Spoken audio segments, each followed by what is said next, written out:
सुलेमान अलैहिस्सलाम का जिक्र है, वो दाऊद अलैहिस्सलाम के वारिस थे, बेटे थे, और इन्हें परिंदों की बोलियां सिखाई गईं। जिन्नात और इंसानों के लश्कर का एक फौजी डिसिप्लिन के साथ इनके पास हाजिर रहते थे।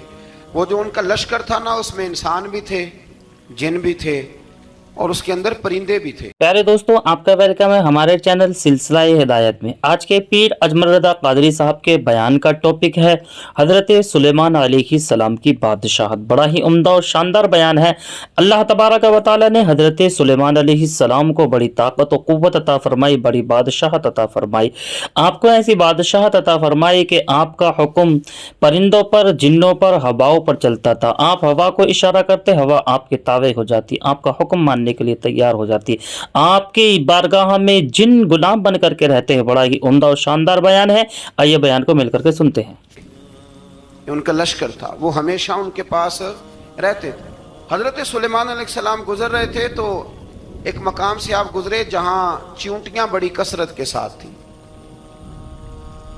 तो एक चींटी जो उन चींटियों की सरदार थी, उन चींटियों की बड़ी थी, और मुफस्सिरीन किराम ने यह भी लिखा है कि वो थी भी, एक आंख उसकी कोई नहीं थी, एक टांग उसकी कोई नहीं थी, लेकिन इस हाल में भी वो चींटी जो थी वो चींटियों की क़यादत कर रही थी। तो हज़रत सैयदना सुलेमान अलैहिस्सलाम का लश्कर जब वहाँ से गुजरा तो वो कहने लगी, या अय्युहन नमल उदखुलू मसाकिनकुम, कहने लगी चींटियों अपने बिलों में घुस जाओ, कहीं ऐसा ना हो कि सुलेमान अलैहिस्सलाम का लश्कर बेदहानी में, सुलेमान का लश्कर तवज्जो न करे और तुम्हें पाँव के नीचे मसल दे, लिहाजा इस तरह करो कि तुम अपने अपने बिलों में घुस जाओ। हजरत सुलेमान अभी 3 मील दूर थे। तमाम मुफस्सिरीन ने लिखा है 3 मील दूर थे। तो वहां से चींटी बोली तो कुरान कहता है कि हजरत सुलेमान उसकी बात सुन के हंस पड़े। फतबस्सम दाहिका, आप उसकी बात सुन के हंस पड़े। तो देखो ये चींटी क्या कह रही है, जरा गौर करना बात पर कि हजरत सुलेमान 3 मील दूर फासले पर चींटी की बात भी सुन लेते। मौलवी ने कुरान की आयत पक्की याद कर लिया, ना बशरुम मिसलुकुम, कहता है हुजूर ने कहा मैं तुम्हारी तरह का बशर हूं, नबी हमारी तरह होते हैं जी। तो वो तो 3 मील दूर चींटी की आवाज सुन लेते थे। इसके कान में चींटी रखो भला, इसे कहो कि बता भला क्या कहती है, वो जो बताएगा फिर दौड़ लगा देगा शायद। कान में रखो इसको, कहो बता चींटी क्या कहती। और अगर ये लफ्ज ना होते कुरान के कि जब उन्होंने सुना तो हंस पड़े, ये जुमले ना होते तो शायद इसको भी ना मानते। लेकिन हजरत सुलेमान ने सुनी चींटी की बात। और अब अगली बात कहने लगा हूं, बड़े खूबसूरत लफ्ज लिखे हैं मुफस्सिरीन ने, फरमाते हैं देखो एक चींटी ने एक जुमला बोल के, एक चींटी ने एक जुमला बोल के अपने कबीले की खैर खाई की, तो रब ने उसका जुमला भी कुरान में बयान फरमा दिया। तो जो सारी जिंदगी लोगों को जुमले बोल बोल के कहे रब रसूल की तरफ आ जाओ, तो अल्लाह क़यामत में उसकी बात को कायम नहीं फरमाएगा। जो भी किसी की खैर खाई करे वो एक जुमला बोल के करे, और हो भी चींटी, तो अगर अल्लाह उसका जिक्र कुरान में बाकी रखता है तो मैं और आप अगर किसी की खैर खाई करेंगे तो इंशाल्लाह जिक्र बाकी रहेगा। शर्त यह है कि करें खैर खाई, खैर खाई करो किसी की, एक जुमला बोल के भी करो, चींटी भी हो तो अल्लाह कुरान में जिक्र बाकी फरमा देता है। तो अल्लाह तबारक व तआला ने इस बात का जिक्र कुरान मजीद में फरमाया। इस पर कई कुछ लिखा है। इसी तरह से एक बात और लिखी है हमारे मुफस्सिरीन ने कि हजरत सुलेमान एक दिन ना इसी तरह निकले, कहत पड़ गया था, बारिश नहीं होती थी, तो हजरत सुलेमान बाहर मैदान में निकले दुआ करने के लिए, खुश्क साली थी। तो जब आप गए तो एक चींटी अपने पर फैला के दुआ मांग रही थी। तो रब करीम ने फरमाया सुलेमान आप वापस चले जाएं, बारिश आ जाएगी पर आएगी चींटी की दुआ पे। तो हज़रत सुलेमान ने अर्ज की, मौला मैं भी तो इतना लश्कर लेके आया हूं ना, तो चलो हमें भी दुआ कर लेने दे, तू चींटी की दुआ पे बरसा देना पर दुआ कर लेने दे। फरमाया नहीं आप वापस जाएं, दुआ ना मांगे। या अल्लाह क्यों? फरमाया चींटी का दिल टूट जाएगा, वो तो कहेगी कि ये सुलेमान के लश्कर दुआ पे फिर बारिश आई है। तो आप न करें ताकि उसके दिल में ये बात रहे कि नहीं मेरे रब ने मेरी दुआ पे बारिश फरमाई। आप जाएं, आज बारिश आएगी पर आएगी चींटी की दुआ पे। तो जो चींटी बारिश की दुआ करे कौम के लिए, अल्लाह अगर उसका जिक्र कायम रखता है تو جو اپنی قوم کے لیے ہدایت کی دعا کرے اور کبھی کبھی گردن جھکا کے دیکھا کرو کہ دل میں رسول اللہ کی امت کا درد کتنا ہے. اگر کہیں حضور کی امت کا درد ہے تو پھر انشاءاللہ ذکر قیامت تک باقی رہے گا. پھر انشاءاللہ قیامت تک آنے والی نسلیں بھی آپ کا ذکر کریں گی اگر حضور کی امت کا درد سینے میں موجود ہے. اسی طرح سے پھر حضرت سلیمان کے لشکر میں نا ایک ہدہد نامی پرندہ بھی تھا. لشکر کا کارکن تھا پرندہ. ہدہد غائب تھا تو حضرت سلیمان کہنے لگا کدھر گیا وہ ہدہد؟ نظر نہ آ جایا سخت سزا دوں گا. یہاں تو کوئی اچھی خبر لائے گا. چونکہ وہ ہدہد پرندہ جاتا تھا تو خبریں لا کے دیتا تھا ورنہ سزا دوں گا. اتنی دیر میں ہدہد بھی آ گیا. تو یہ پرندے جو کارکن ہوتے ہیں بڑے سیانے ہوتے ہیں. کبھی بندہ ناراض ہو تو صحیح خبریں لے آتے ہیں. تو صحیح خبر لے کے آ گیا. آتے ہی آ کے بیٹھا تو اس نے حضرت سلیمان علیہ السلام نے کہا کہاں تھے؟ عرض کرنے لگا حضور میں ملک سبا گیا تھا. وہاں ایک عورت حکمرانی کرتی ہے, اس کا نام بلقیس ہے. بہت بڑے تخت پہ بیٹھتی ہے. 80 گز اس کا تخت لمبا ہے, 40 گز چوڑا ہے, اور شاید 80 من کے 80 ٹن اس کا وزن ہے. تو حضور وہ سورج کو پوچھتے ہیں. حضرت سلیمان نے فوراً خط لکھا, فرمایا جا کے اسے میرا خط دے دو کہ یہاں تو کلمہ پڑھ کے ہماری فرما بردار بن جائے ورنہ تیار ہو جائے. جو اللہ کے غیر کو پوچھتے ہیں ہم ان کے خلاف جنگ کریں گے. وہ جب لے کے گئے نا خط, یہ حدود گیا تو وہ میٹنگ کر رہی تھی, اس کے وزیر مشیر سارے بیٹھے تھے. اس نے جا کے خط پھینک دیا ملکہ بلقیس کی جھولی میں. اس نے خط پڑھا تو ڈر گئی. وزیروں کو بلایا. حضرت سلیمان, قرآن کہتا ہے حضرت سلیمان نے کہا تھا خط پھینک کے نا تو سائڈ پہ ہو کے سننا وہ کیا کہتا. بندوں کے لیے منع ہے, پرندوں کے لیے جائز ہے. بندوں کے لیے منع ہے سائڈ پہ ہو کے سننا. ہاں جس کی جاسوسی کی ڈیوٹی ہو, کفر کی جاسوسی کی, اس بندے کے لیے بھی جائز ہے. تو یہاں ایک تو وہ پرندے تھے, دوسرا کفر کی جاسوسی کر رہے تھے. سائڈ پہ ہو کے سننے لگے تو ملکہ بلقیس کہنے لگی اب کیا کرنا ہے, یہ خط آیا ہے. تو وہ کہنے لگے ہم تیار ہیں, آپ حکم کریں, ہم لڑنے کو تیار ہیں, لڑیں گے. وہ کہنے لگی نہیں تیزی نہ دکھاؤ. قرآن مجید کہتا ہے کہ وہ کہنے لگی جب لڑائیاں ہوتی ہیں تو شہر تباہ ہوتے ہیں, ملک کھنڈر بن جاتے ہیں. لڑائی مسئلے کا حل نہیں ہے. انہوں نے کہا کہ میں نبی ہوں. ایک دفعہ آزما لیتے ہیں کہ نبی ہیں کہ نہیں. معاذ اللہ آزما لیتے ہیں. کہا کیسے؟ کہنے لگی تحفے تائے بیچتے ہیں. اگر مال پر دل للچا گیا تو پھر نبی نہیں بادشاہ ہے, اور اگر مال پر دل للچایا نہ تو پھر اللہ کے کامل بندے. یہ فرق اس نے اس وقت بیان کیا. اس نے 500 کنیزیں, 500 غلام, بڑے شاندار لباس پہنا کے, 500 گھوڑا بڑا تگڑا, اس کے اوپر مال و اسباب رکھ کے تیاری کرا کے حضرت سلیمان کی طرف بھیجا. ہدہد پہلے سے خبر لے کے آ گیا. حضور اس نے یہ پروگرام بنایا ہے. وہ جب آیا سارا کچھ تو حضرت سلیمان دیکھ کے جلال میں آ گئے. فرمانے لگے اسے جا کے کہہ دو تو مجھے کیا تحفے بھیجے گی, میرے رب نے مجھے مالا مال فرمایا ہوا ہے, نے مالا مال کیا میرے مالک نے. جا اسے جا کے کہہ تو کیا تحفے دے گی. جب رب دیتا ہے تو پھر کوئی کمی نہ وہ نہیں چھوڑتا. بندے کیا دے سکتے ہیں, بندے تو بیچارے 10 دے کے تو 10 دن ان کی آنکھیں نہیں کھلتی. فرمایا جو اللہ نے جو دیا ہے کیا بات ہے اس کے دینے کی. تو فرمایا اسے کہو یا فرما بردار ہو کے آ جائے یا جنگ کے لیے تیار ہو جائے, ہم اسے اس کے شہر سے ذلیل کر کے نکال دیں گے. اس نے جا کے جب پیغام دیا تو اور ان لوگوں نے بھی آ کے بتایا کہ وہاں تو ہم عجیب منظر دیکھ کے آئے ہیں کہ جانور بھی ہاتھ باندھے کھڑے ہیں, وہاں تو جنات, سرکش جنات کھڑے. وہ بادشاہ نہیں, وہ نبی ہیں. وہ جو 500 غلام اور 500 کنیزیں گئی تھی, حوال سنایا آ کے. تو ملکہ بلقیس نے پھر خط لکھا کہ میں فرما بردار ہو کے آ رہی ہوں. مانا کیا ہے, میں کلمہ پڑھنے کے لیے آ رہی ہوں. تو حضرت سلیمان نے کہا بھئی اب اس طرح کرو, ذرا فرش بچھاؤ. انہوں نے فرش بچھایا اس طرح کا کہ اوپر فرش تھا, نیچے مچھلیاں تیر رہی, لگ رہا تھا دریا ہے. ڈیوٹی لگا دی, جنات نے بچھا دیا. ادھر حضرت سیدنا سلیمان فرمانے لگے اب چونکہ مان کے آ رہی ہے تو اسے اپنی نبوت کی علامتیں بھی دکھانی ہیں. اس نے تخت بڑا شاندار بنوایا تھا, اور خواتین میں جو عادتیں خواتین والی ہوتی ہیں وہ جاتی نہیں. وہ 7 کمروں میں نا پیچھے اپنا تخت رکھ کے تو 7 دروازے بند کر کے آئی. उस जमाने में एक रिवाज था, वो जुलेखा ने भी 7 दरवाजे मुकफ्फल के एक रिवाज था। एक कमरा, फिर कमरे के पीछे कमरा, फिर उसके पीछे कमरा, फिर उसके पीछे कमरा, और उसको बड़े मोटे ताले लगाए जाते थे। और फलसफा ये था कि एक ताला तोड़ेगा कोई तो जब तक सिपाही आ जाएंगे, और अगर उसके तोड़ने तक ना आए तो दूसरे के तोड़ने तक आ जाएंगे, और उसके तोड़ने तक ना आए तो 7वें तक तो आ ही जाएंगे। ये उन लोगों का नफसियाती मामला था, सोच थी। 7 कमरों में मुकफ्फल करके ना वो निकली तो हजरत सुलेमान अलैहिस्सलाम कहने लगे, भाई मुझे उसका तख्त चाहिए उसके आने से पहले। उसके आने से इस वाक़े की क्या जरूरत थी कुरान पाक में? ये क्या हाजत थी ये तख्त वाली सारी बात कुरान ने क्यों बयान की?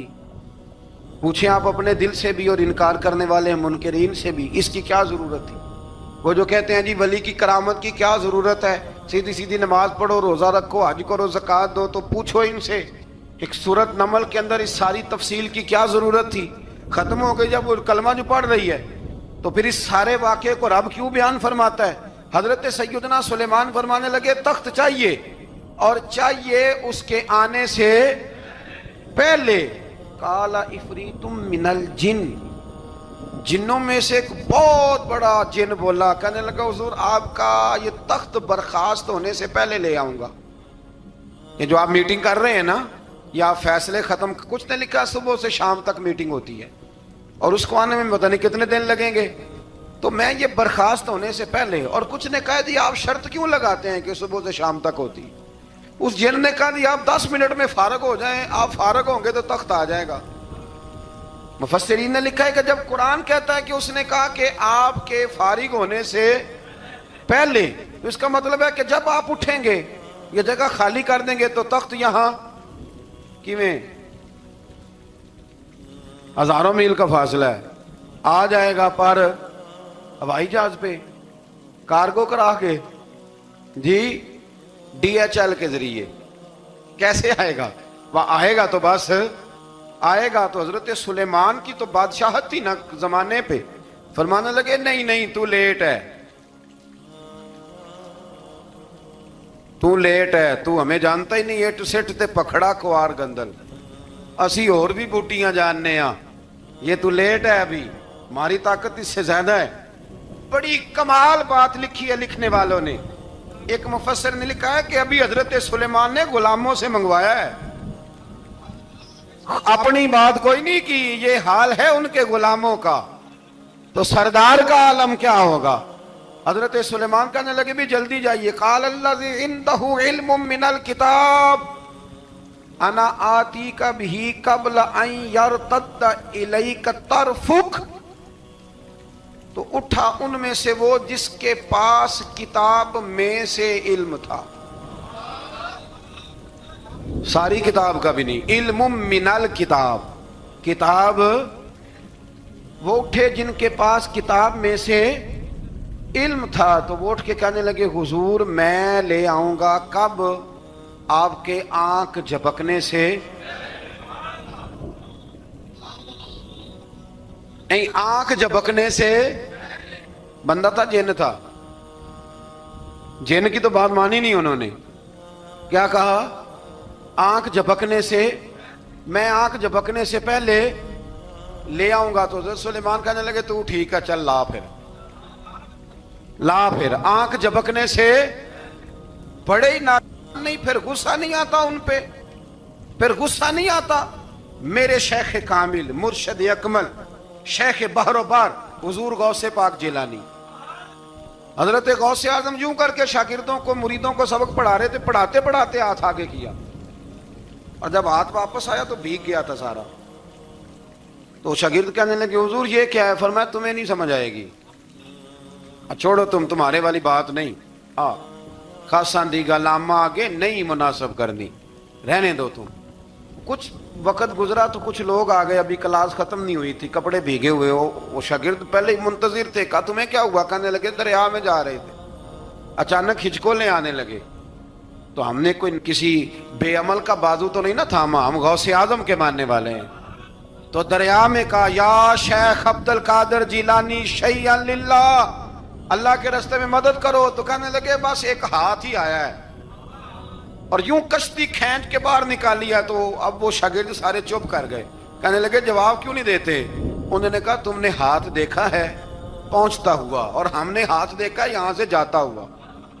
تم نے پہنچتا ہوا دیکھا ہے, تو ہم نے حضرت بہاؤالحق نقشبند بخاری, ان کی ایک مریدنی تھی, اوپر چبارے پہ کسی نے اس کی عزت پہ ہاتھ ڈالا, چبارے پہ اوپر والی منزل پہ. اس مریدنی نے اپنی عزت بچانے کے لیے چھلانگ لگا دی. جب وہ نیچے گر رہی تھی تو حضرت بہاؤالحق نقشبند بخاری پہنچ گئے. نیچے کوئی ایسا بندوبست کر دیا, کوئی چارپائی بچھا دی, کوئی ایسا جس پہ وہ آ کے آرام سے گری اور بچ گئی. حضرت صاحب کی طرف دیکھ کے کہنے لگی حضور آپ کب آئے؟ فرمانے لگے پتر جب تو چبارے سے چلی تھی تب میں بخارے سے چلا تھا. جب تو چبارے سے چلی تھی نا تب میں بخارے سے چلا تھا, اور تیرے نیچے آنے تک میں بھی پہنچ گیا ہوں. میں بھی مالیدہ کم راکھی کرنا, پھل کچے ہون یا پکے, اے پیر مریداں دے سر تے ہی رہندا ہے. اے جھوٹے ہون یا سچے, یہ پکی غلامی کریں یا کچی کریں, پیر کی بھی مجبوری ہوتی ہے, کیا کریں, پیر مریداں دے سر تے ہی رہندا ہے. اے جھوٹے ہون یا سچے, کیا کیا جا سکتا ہے. لیکن نا نافرمان بیٹے کا بھی تو جائیداد میں حصہ ہوتا ہے نا, نافرمان بھی ہو تو جائیداد میں حصہ, تو چلو باپ ناراض رہے گا تو اللہ ناراض رہے گا, بات الگ ہے, پر جائیداد کا حقدار تو ہے نا, چاہے نافرمان ہی ہے. پیر مریداں دے سر تے ہی رہندا ہے, اے جھوٹے ہون یا. پھر وہ تخت آ گیا, حضرت سلیمان سے پوچھا یہ کیا ہے؟ قال ھذا من فضل ربی. فرمانے لگے کچھ بھی نہیں. حضرت سلیمان کہنے لگے یہ میرے رب کا فضل ہے. شاید سب مفسرین نے بڑی بڑی باتیں کی ہوں, پر یہاں ایک قاضی ثناء اللہ پانی پتی رحمت اللہ علیہ کا فقرہ میں پڑھ رہا تھا, بڑا مزہ آ رہا تھا. قاضی صاحب فرمانے لگے اس آیت پہ, قاضی صاحب کہتے ہیں جن پر نرا فضل تھا, ھذا من فضل ربی, نرا فضل. فرمایا ان کی تو اتنی طاقت ہے کہ وہ ہزاروں میل دور سے 80 گز لمبا 80 گز چوڑا تخت آنکھ جھپکنے سے پہلے لے آتے ہیں, اور جن کے بارے میں اللہ فرماتے ہیں بشر المؤمنین بِأَنَّ لَهُم مِّنَ اللَّهِ فَضْلًا كَبِيرًا. فرمایا محبوب اپنے غلاموں کو خوشخبری دے دیں, باقیوں پہ نرا فضل تھا, ان پر تو فضل کبیر ہے, ان پر تو بڑا ہی فضل ہے اللہ کا. تو فرمایا جن پر فضل کبیر ہو, ایک نہیں, اس پر میں بڑے دلائل دے سکتا ہوں, کرامات اولیاء پر میں بڑے ہی دلائل دے سکتا ہوں, بڑے. غوث اعظم رضی اللہ تعالیٰ عنہ کے بعد بادشاہ آیا تو کہنے لگا پیر تب مانوں گا جب سیب کھلائیں گے. سیب کا موسم ہی نہیں تھا. تو حضرت صاحب آتے ہی اسے کہنے لگے اب تو میری ولایت کو سیبوں پہ تو نہ تول, اب سیب کھلائے تو ولی, یا نہ کھلائے تو ولی کوئی نہیں, یہ تو اب میری ولایت کو سیبوں پہ تو نہ تول. تو حضرت صاحب نے یوں ہاتھ اٹھایا تو اللہ نے 2 سیب عطا فرمائے. تو وہاں جملہ ہے حضور غوث اعظم کا, فرمانے لگے اگر اللہ حضرت مریم سلام اللہ جو بنی اسرائیل کی ولیہ ہیں, ولی ہے نا, وہ نبی تو نہیں نا, عورت نبی نہیں ہو سکتی. فرمایا اگر اللہ انہیں بغیر موسم کے پھل دے سکتا ہے, میں تو محمد عربی کا نوکر ہوں. فرمایا اب نہ 2 سیب آئے تھے, تو وہ کہنے لگا میرے تو دل میں 1 سیب تھا نا. تو حضور غوث اعظم نے نا 1 سیب مجھے دیا, 1 میں نے کھایا تو 1 غوث پاک کھانے لگے. کہتے ہیں میں نے وہ منہ میں رکھا, ذرا ترش تھا, تو میرے چہرے کا وہ رنگ دیکھ کے نا, اثر دیکھ کے کہ تلخی محسوس, تو غوث اعظم کہنے لگے میرے والا کھا. 1 انہوں نے کاٹ کے ٹکڑا دیا, کہتے کھایا تو بڑا میٹھا تھا. تو میں نے کہا حضور آئے تو دونوں ہی غیب سے, آپ کے والا میٹھا ہے, میرے والا کڑوا ہے. تو آپ فرمانے لگے آئے تو دونوں غیب سے تھے, پر ایک کو ذرا ظالم کے ہاتھ لگ گئے ہیں نا, اس کو تنبیہ بھی کر دی کہ ظلم سے باز آ جا, تنبیہ بھی کر دی. فرمایا ہاتھ ظالم کے لگے اس لیے ترش ہو گیا, سیانا بن. 1 نہیں 20 درجنوں, لیکن پتہ نہیں کیوں لوگ اڑ گئے, پتہ نہیں کیوں کڑ کے آ گئے کرامت اولیاء کے معاملے میں. بالکل ابھی کسی حدیث میں یہ نہیں آیا کہ اس زمانے میں ولی ہوں گے تو اس زمانے میں ولی نہیں ہوں گے. حضور نے فرمایا میری امت کبھی گمراہی پر جمع نہیں ہوگی. اقبال کہتے ہیں اولیاء کیا ہوتے ہیں, اولیاء کیا ہیں, جواسیس القلوب. اقبال کہتا ہے ولی کا بہت بڑا ولی تم نے دیکھنا ہو تو اسے دیکھو جو تیرے دل کا جاسوس ہے. چلو یہ مشکل بات ہے, میں نہیں چھیڑتا, لیکن جو تیرے وہ جاسوسی کرتا ہے, پر کرتا ہے تیرے دل کی, وہ تیرے دل کا جاسوس ہوتا ہے. वली, और उस पर हुजूर की हदीस है, फरमाया इसकी फिरासत कल्बी से डर, ये अल्लाह के नूर से देखता है, डर इसकी फिरासत कल्बी से, अल्लाह तौफीक अता फरमाए। 12 इस वली का नाम था आसफ बिन बरखिया। आसफ बिन बरखिया जी हजरत सुलेमान के वजीर थे। वो आई मलका बिल्कीस, और जब वो आई ना तो उसने देखा कि ये तो आगे सामने हजरत सुलेमान बैठे हैं, और जो रास्ता है ना दरमियान में वो फर्श है कि दरिया है समझ नहीं आ रही। तो उसने ना अपना यूं करके ऊपर कपड़ा उठाना शुरू कर दिया कि नीचे पानी है। तो हजरत सुलेमान कहने लगे चलती आ, नीचे कुछ भी नहीं। उसने पैर रखा, नीचे मछलियां भी तैरती जा रही थी। हजरत सुलेमान अलैहिस्सलाम, आज भी अल्लाह ने तौफीक दिया ना, लोगों ने इस तरह की तामीरात बाद में की हैं, लेकिन इसके मौजिद, इसके पहले बनाने वाले हजरत सुलेमान है अल्लाह की दी हुई तौफीक से। तो वो मलका आपके पास आई, फिर वो आपकी फर्मा बरदार हो गई। और बाद मुफस्सिरीन ने यह लिखा है कि उसने जब कलमा पढ़ा तो फिर उसका निकाह भी हजरत सुलेमान से हुआ। हजरत सैयदना लुकमान अपने बेटे को नसीहत करते हैं, और कुरान मजीद ने सूरह लुकमान के अंदर आपकी उन नसीहतों का जिक्र फरमाया है। अल्लाह करीम ने इरशाद फरमाया कि हजरत लुकमान, उनकी जो बात उन्होंने अपने बेटे के साथ की, फरमाया वाला तो सईर खद्दक लिन्नास, ऐ मेरे बेटे लोगों के साथ अपने रुख को ना फेरा कर, गुरूर के साथ अपने लबो लहजे को फेर ना लिया कर लोगों की तरफ से, और वला तमशी फिल अर्दी मरहा, और ज़मीन पर अकड़ अकड़ के ना चला कर। तकब्बुर के साथ अपने लबो लहजे को लोगों से फेर ना लिया कर, और ज़मीन पर अकड़ के भी ना चला कर। जनाब लुकमान अपने बेटे को नसीहत फरमा रहे हैं, और अल्लाह ने उसका जिक्र कुरान मजीद में फरमाया है। इस्लाम हमारी तरबियत करता है हर मौके पर, और हमें असबाक पढ़ाता है ज़िंदगी सारी गुजारने के लिए। इंसान की बात का दूसरे पर बड़ा असर होता है, लेकिन उसकी बात के साथ साथ उसके लहजे का भी बड़ा असर होता है। खाने का भी बड़ा असर है, लेकिन खाना आप किस बर्तन में रख के दे रहे हैं इसका भी बड़ा असर है। आपने खाना किस तरह सजाया है, किस जगह किसी को बिठाया है, इसका भी बहुत ज़्यादा असर है। इस्लाम ये कहता है कि आपका जो लबो लहजा है वो हमेशा अच्छे अखलाक वाला होना चाहिए।